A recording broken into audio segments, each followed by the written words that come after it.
Okay, in one of the other videos, I had mentioned a couple of things there, but one in particular was that I mentioned I was suffering hearing loss, and it's yes, I am.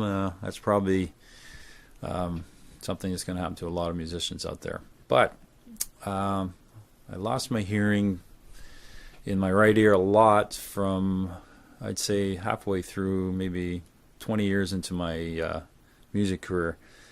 And locally, I've been playing about 36 years, so about 20-year mark, I'd say, maybe a little bit more. And believe it or not, wasn't playing with loud rock bands. It was country bands. I was with a band called Southern Guns, and real solid band and great musicians, but volume-wise, I just found it unbearable. So I started wearing foam earplugs. I was trying everything, because I worked in body shops and stuff like that, and they always used the foam ones. But like many musicians, you lose the fidelity of your instrument using all these foam plugs and the rubber plugs that look like like a little baby Christmas tree, with the wire attached to it. I've tried them all, and they're great for practicing because you can bring down the volume quite a bit and save your hearing. Unfortunately, when I was playing with these bands, I definitely damaged them. And then I had someone yell in my right ear. Just they thought they were being funny, but I ended up suffering loss of hearing majorly after that. It turned out to be just a little joke I ended up suffering. So my right ear is definitely my problem, and it affects your speech when you start losing hearing like that. So went through lots of hearing tests, and I've definitely damaged my hearing. So I'd say after the foam earplug experimentation, I was really at my wit's end, because it was like I didn't want to give up music because I love it.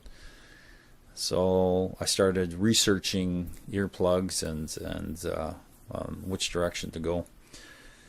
So a friend at the time, she knew somebody down at the hospital, and they had a hearing center there.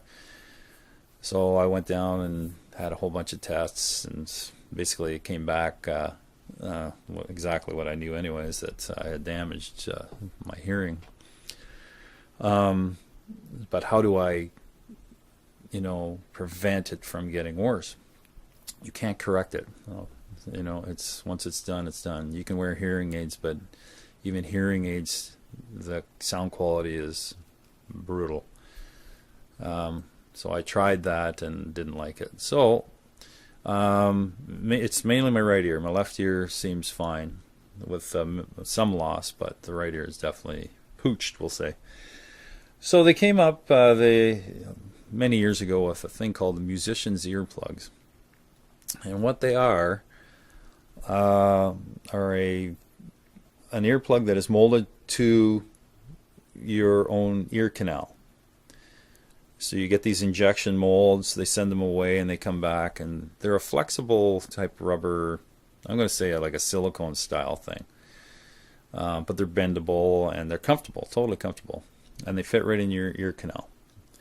Now, the cool thing about them is there's a little hard plastic filter system that plugs in to each one, your right and left. And you can order the filter in whatever dB roll-off or cut that you want. So say if you're a singer guitar player and you just want to filter a little bit, you would get, say, a 10 dB or 15 dB cut and insert these little filters into the molded piece. I'm going to show you in a few minutes.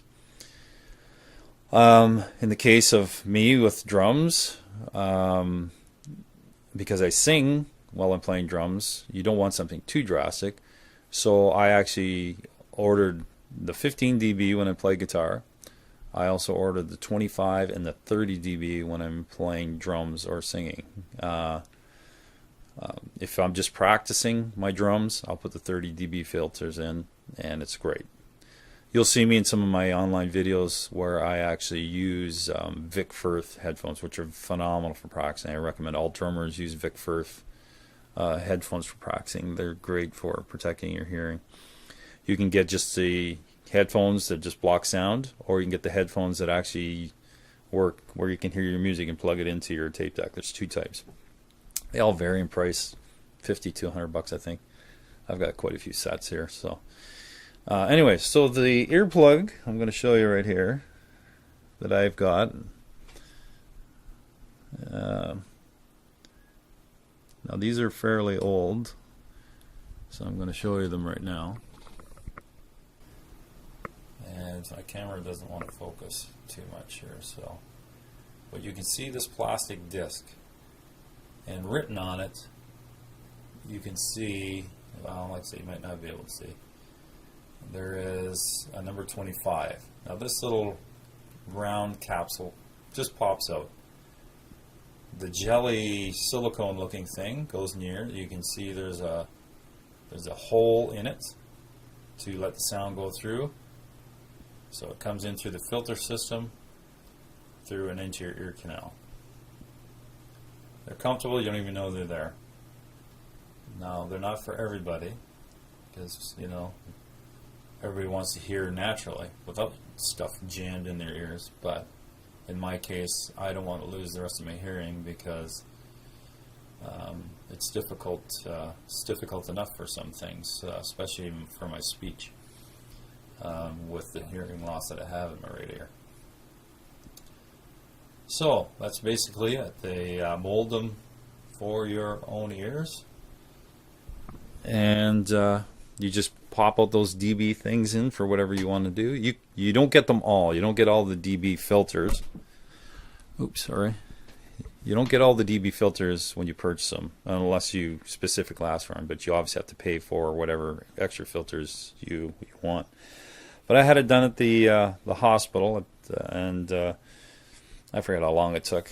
They make an appointment, they inject your ears with this paste. It feels like you're sticking toothpaste in your ears. It's the grossest feeling. And there's a little string, and once it sets fairly quickly, and then they just pull it out, and the molds are sent away. And then not too much longer later, you get to, not too much longer, I should say, you get, you'll get them in. And I believe I bought 2 sets, and I believe maybe, I think it might have cost under 200 bucks. Worth it. They've changed the product, because when I bought my first set, they were a little bit harder material, but the second batch is way better. It's definitely more flexible, and I've used them for a while. You basically can take the filter out, and then you wash the main injection mold part, the injection silicone part. You wash that in soap and water. Always keep that clean, otherwise you'll get ear infections. They told me that right away, so real easy to clean. You don't scrub the filter. If you get any debris on the filter, the little hard plastic filter, got to be careful at cleaning that off, but normally they're not in contact with your ears anyways, so they usually stay clean. It's just the other part. You got to make sure you clean them well. So that's it. I recommend everybody, you know, that is finding their band really loud. You know, I've even played with bands that were so loud with the earplugs in. It was crazy. It's just, you don't need to be that loud. I'm sorry, you just don't. But yeah, save your hearing and get some earplugs. Alrighty.